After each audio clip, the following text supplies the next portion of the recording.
Have you ever had really unpleasant heel pain and then gone to a medical professional who told you you had plantar fasciitis and then gave you an orthotic or an insole or a boot or something to wear to immobilize your foot to treat that? If so, you may have been misled twice.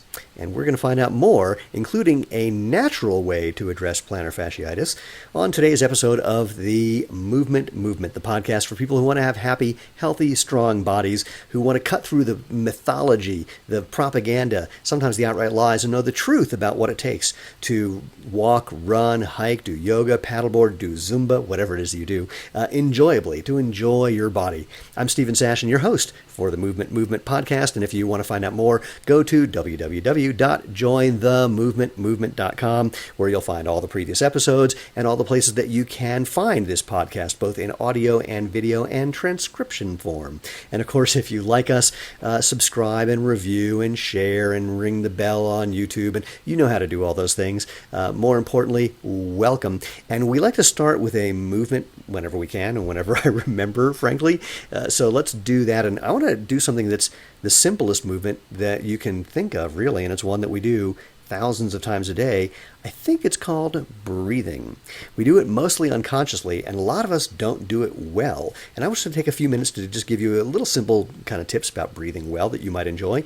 Many of you will know it, and if so, just, follow along for the fun of it. And the simple thing that I'm going to show you is that breathing involves your diaphragm, which is kind of right underneath your ribcage, basically. It's curved like this, and when you breathe in, it pushes down, and when you breathe out, it pushes up. Now, when it pushes down, that should make your belly expand. If you're not letting your belly expand, you're not letting your diaphragm go all the way down, which means you're not breathing fully. Now, some people, when they do belly breathing, that's what they refer to it, they don't actually breathe into the top part of their chest, so they think it's just about the belly, but it's about the entire body. So it's letting your diaphragm go down, which will make your belly expand, and there's more to that I'll say in a second, but also getting all that air into the rest of your lungs as well. So what you want to do is put your hands on your belly button, like just, clasp your fingers like this and put your hands on your belly button. And as you take a breath in, just see how far out, not pushing your belly out, but just let your belly go out as you breathe in. And as you breathe out, you may actually want to contract just a little bit to get that air out. And then when you do it again, breathe in and let your belly come out, and then make sure you keep breathing and get that air into the rest of your lungs. And as you breathe out, contract a little bit and let the whole thing contract. Now move your hands to the side, to your sides, just like around your sides. And make sure that when you're breathing in, your sides are expanding too. So your entire belly should expand in all four directions: forward, backward, left, and right. See if that happens when you breathe in. Let the diaphragm come down, expanding in all four directions. Breathe out. And now let's add just a tiny bit of movement. When you breathe in, arch your back and let your head go back just slightly. And as you breathe out, do the reverse, kind of cave in a little bit, so you're kind of pushing out a little more. And just take 3 breaths just like that. Slight arch. Breathe all the way down and then all the way up. Contract on the way out. 2 more. All the way up. All the way out. 1 more, slight arch. Expanding your belly in all 4 directions. And out. And if you were driving, I hope you weren't doing that with your eyes closed like I was. But try that. Play with that just a couple times a day and see how that feels. You can even do it lying down, especially with that arch and that contraction. Letting your whole spine get involved in the breathing is really, really pleasant. By the way, some of you who've been watching this podcast before, you may notice I'm in an unusual location, and that's called my house. This is our second bedroom, where we have a couch and our TV and a picture that I took in Kathmandu. Actually, 2 pictures that I took in Kathmandu. And I'm here because, frankly, I was hoping not to work at all this weekend because it's my birthday, but I couldn't help myself, but I just decided not to go into the office, and here we are. All right, let's go back into plantar fasciitis. I want to start with a story that actually, I'm going to give you 2 stories that really spell out the majority of what I see as the problem about plantar fasciitis, and that's simply that it's most often misdiagnosed, and then we'll talk about the mistreatment. So I met a guy a couple years ago. He's a potential investor, super, super rich guy. And he said, I can't invest in your company, even though I love your company, because I can't wear your shoes. I said, why not? He said, well, I've had plantar fasciitis for 21 years. I said, that's not possible. He said, what? I said, well, plantar fasciitis, itis means an inflammation. There's no way you can have an inflammation for 20 years. And he says, well, actually, it went away one day and then came back about a year and a half later. I said, whoa, see, that's proof. Because you're not going to have an inflammation that just magically disappears one day and then magically comes back 20 years later. I said, let me ask you a question. How do you feel when you're just walking around your house barefoot? He goes, I can't do that. I have hardwood floors. I literally almost started crying at that point. The idea that a grown human being can't walk barefoot in his own home just struck me as incredibly sad, because human beings have been walking barefoot on every surface you can imagine. Hard surfaces, soft surfaces, pointy surfaces, for as long as there have been human beings. The idea that someone can't do that they need to put on shoes the moment they get out of bed. Oh my gosh, as someone who's a big proponent of natural movement, I can't think of anything more sad. So I said to him, all right, look, here's what happened. 21 years ago, you went and saw a doctor because you had heel pain, right? He said, yeah, one of the best doctors in Colorado. I went, yeah, your doctor was a complete bonehead. And by bonehead, I just mean has actually replaced his brains with bones. Now, again, I'm not saying that all doctors are boneheads if they say you have plantar fasciitis, and I'm sure this guy is a fine guy. But here's my suspicion of what happened, and it kind of bears out. I said, he diagnosed you as having plantar fasciitis. What you really probably had was just habitually tight calves. Because what happens, plantar fasciitis, I should have started with this maybe, is an inflammation of the plantar fascia. The plantar fascia connect to your heel bone, and if they start to pull away or start to erode there, that's going to lead to pain when you're trying to use them under force. And technically, it's often not even plantar fasciitis. It's often not an inflammation. It's a plantar fasciosis. It's a degradation, an eroding, if you will, of the tissue that you can treat or does need a different kind of treatment. But also, you can get the symptoms of plantar fasciitis if your calves are tight or your Achilles gets too tight, and it's pulling on those plantar fascia basically from the other end, from the top end, if you will, the proximal end, if you want to be exact, and so it can give you the same symptoms. I said, did he feel up your calf to check how your calf was? The guy says, no. Okay, here we go. So once again, you probably had habitually tight calves, and I say that again because of the 1.5 year period where it just disappeared spontaneously. For whatever reason, your calf just loosened up and took all the pressure off. But your doctor didn't know this, and then, oh, by the way, he prescribed orthotics for you. And the guy says, yeah. And I said, and you need them in different pairs of shoes because you have the shoes you walk around the house in, and your regular shoes and your dress shoes. Yeah, I've got like 4 or 5 pairs. I said, how much are they? He said, they're about $500 a piece because they're custom made. Oh, man. Okay, so this was now gone from sad to painful. I said, look, I can give you some exercises that you can do while you're watching TV at home, and in maybe, 6 weeks, maybe, you'll be able to walk around your house barefoot. And if you want to do some additional exercises, I could probably have you running in bare feet on the road without any pain.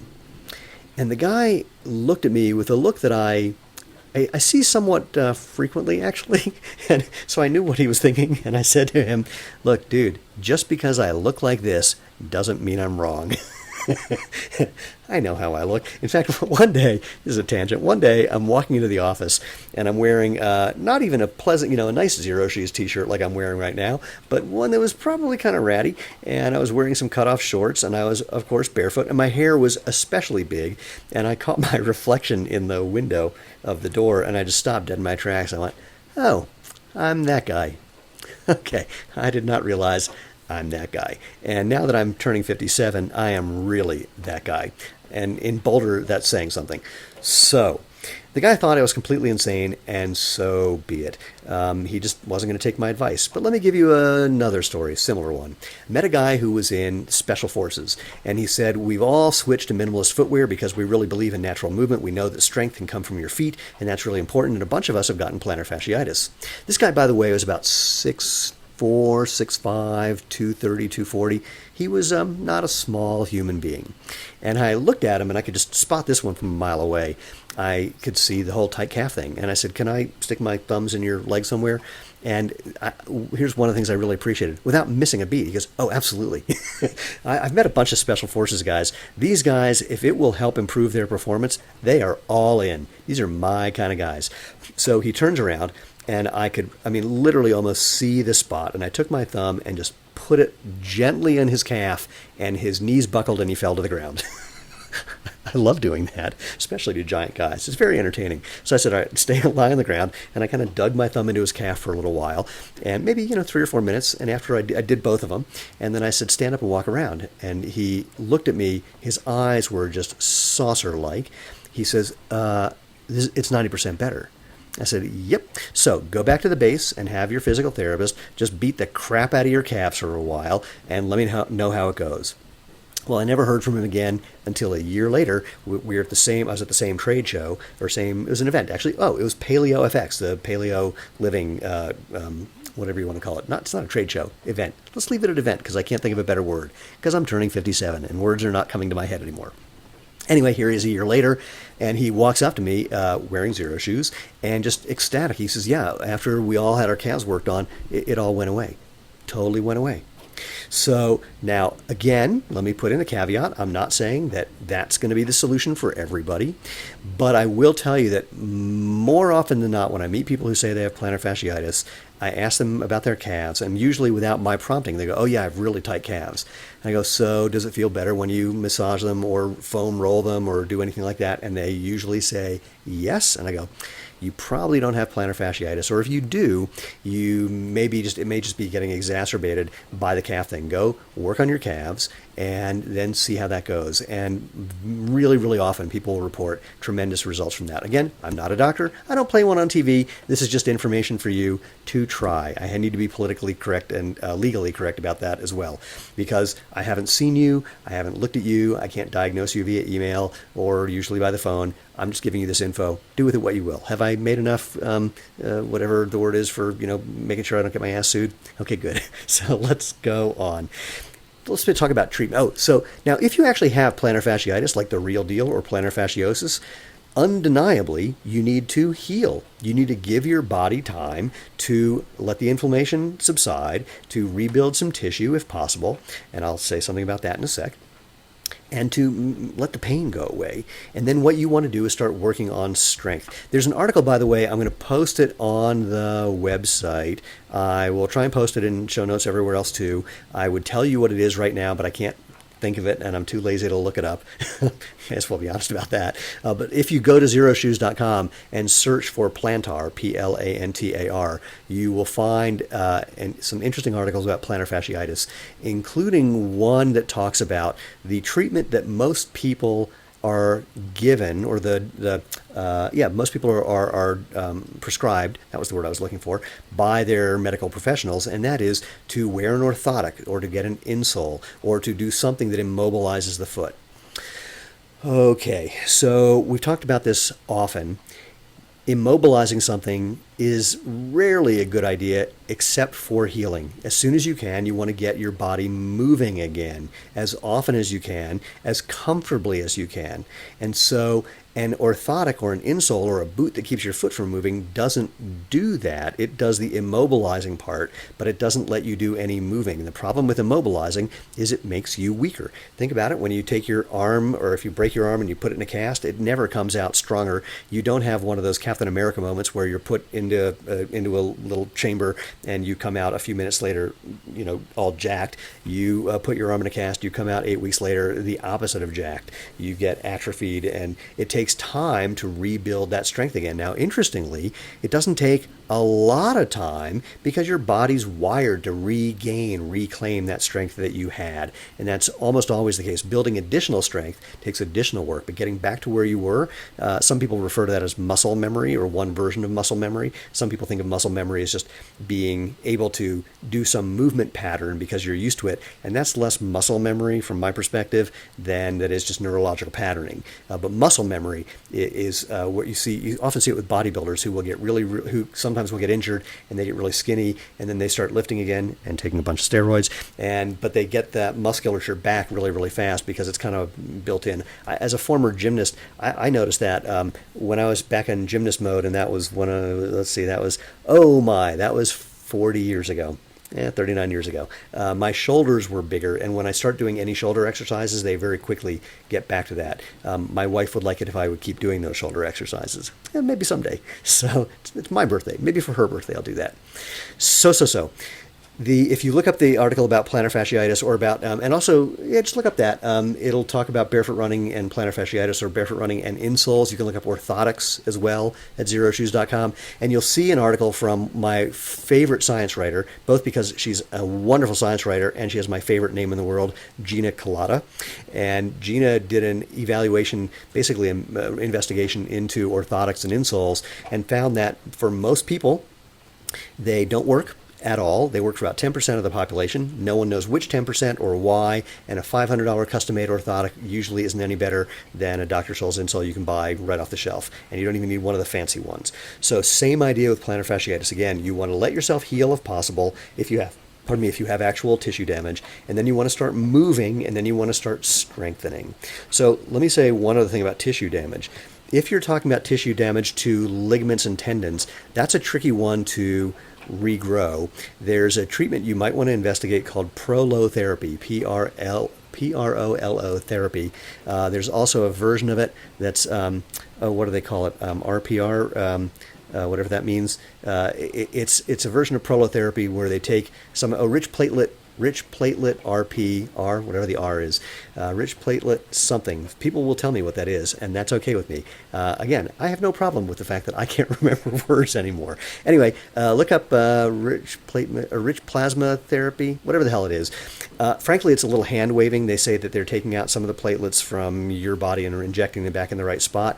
My friend Tom Raven, who's the guy who taught prolotherapy to many of the people in the country, thinks it's really not necessary. What prolotherapy does is they take a needle and they painfully stick it into the part that already hurts, and what they're basically doing is selectively re-injuring your body. The reason why is that when you get injured, your body will try to heal itself just enough to get you functioning, basically just enough so that you can run away from the thing that thinks you're lunch. And after that, it doesn't really work anymore. So it's creating a localized inflammation that actually can help lay down new tissue. By the way, really helped my knee when I had my knee problems. I had torn meniscus and had some problems after surgery. So you might want to look into that. That's one way of helping grow new tissue. There's some people who do stem cell stuff. I don't know about stem cell. I've heard mixed results about stem cell treatment. So I'm a little iffy about it. It's also not covered by insurance and very expensive. You might want to look into that. Suffice it to say, the tissue damage can be a real thing, and then you want to heal and then get back to the moving part. So when it comes to moving, what should you do? Well, again, if you check out zeroshoes.com and look at Plantar, I'm going to point you to a couple of articles that you'll find about things that you can do, but the simplest thing goes like this. If you think about doing a bicep curl, you're strongest when your elbow is bent about 90 degrees. There's a little sticking point. So just past 90 degrees is when you're at the strongest. And when you're weakest is when your arm is fully extended. Well, it's the same thing with your plantar fascia. They're strongest when they're engaged. They're weakest when they're extended. So what that means is you want to do things to engage your plantar fascia while you're trying to apply some force that will help strengthen them. So what can do that? Walking barefoot. Especially walking barefoot on some uneven or maybe even a little unpleasant surfaces. By the way, if you're hearing the noise that's going on, while you see there's more light coming in my window, there's a massive hailstorm going on out of the other window. Totally bright over here, totally dark and hailstorm over there. Welcome to Colorado. Okay, anyway. So you want to engage your plantar fascia by walking on something unpleasant, like, not like crazy unpleasant, but like if you have some gravel around your house, that's a really good one. And the reason that works is because the only way you can walk on that without it hurting really is by putting your foot directly under your body, kind of pre-tensing, pre-loading your foot before it touches down so that you can feel where it should go and put it in the right place. And so you're going to be walking slowly. And if you want to add a little toe gripping in that, and sand is a really good one for this too, but gravel is actually a little bit better because it's a little less pleasant than sand. That's a really good thing you can do. You can also do what's referred to as towel scrunches. You might know, to put a towel on the ground, stick your foot on the towel, scrunch it up with your toes until you've scrunched the whole thing up, and then set it out and do that a couple times. You can do that while you're watching TV. And again, a really, really great thing is to work on your calves. If you've got tight calves, or even if you don't, it just feels really good. Get a foam roller, or, oh, wow, I have this device over here. Hold on. I wonder if it says what the name of it is on the device. If it's smart, it will. And if it's not smart, it doesn't. So, wow, it does not say what it's called. Oh, wait, I know what it's called. Okay. It's called the Roll Flex Pro. I'm going to hold this up there. So the Roll Flex Pro is kind of like foam rolling, except it's like, of course, everything's on steroids. Foam rolling on steroids. I'm going to hold this thing up. It looks like a medieval torture device, and if you make it too tight, it is. Basically, this orange part here is like the foam roller. There are 3 different things that you can put in there with different hardnesses and different shapes. And what you do is, if you're doing your calf, it would do this way. So these black rollers go on your shin, this roller goes on your calf, and you can just roll it back and forth until you find a tight spot, and then flex and point and flex your foot to really kind of work that out. You don't want to go too hard. You can be sore the next day if you go too hard. Anyway, Roll Flex Pro. Oh, wait, it does say it on here somewhere, but in really, really tiny, tiny letters, www.rollflexpro.com. I'm not getting paid for saying that. This is one of Lena and I have a bunch of massagey devices in here. I've got a thing that just goes around your neck and does a neck massage. We have compression things for your legs. We have rolly things. We have foam rolly things. We have the Roll Flex. We basically sit around at night watching movies or television and doing massage things to each other. It is dorky as hell, but that's why I love her, and I hope she me. So, all right, that's basically everything I want to say right now about plantar fasciitis. I'm hoping that you haven't been misdiagnosed and spent a whole lot of money, but if you have, I hope that you explore the natural way of doing this a little different and see what results you get. Again, not a doctor, don't even play one on the internet, but I'm hoping this information is useful. And take a look at, again, go to zeroshoes.com, search for plantar, look at the articles that are in there. I will post some links in the show notes here, and I think that kind of covers it. So, thank you for joining me in this episode of the Movement Podcast. If you want to be part of the tribe, please subscribe. And what that means, part of the tribe, is simple. We are trying to make, and by we I mean mostly me, trying to make natural movement the obvious, better, healthy choice, the way that natural food currently is. We want to use your feet, let them bend and flex and move and feel the world. Feet are your foundation, and we want to have a nice, strong foundation. So, again, go to jointhemovementmovement.com, and you can find all the places that you can interact with us. If you have any requests or any questions or anyone who you think should be on the show, drop an email to move@jointhemovementmovement.com, or you can post it in any of those other places. We'll see that too. And I think that kind of covers it. So, once again, let me know what your experience is. Enjoy and live life feet first.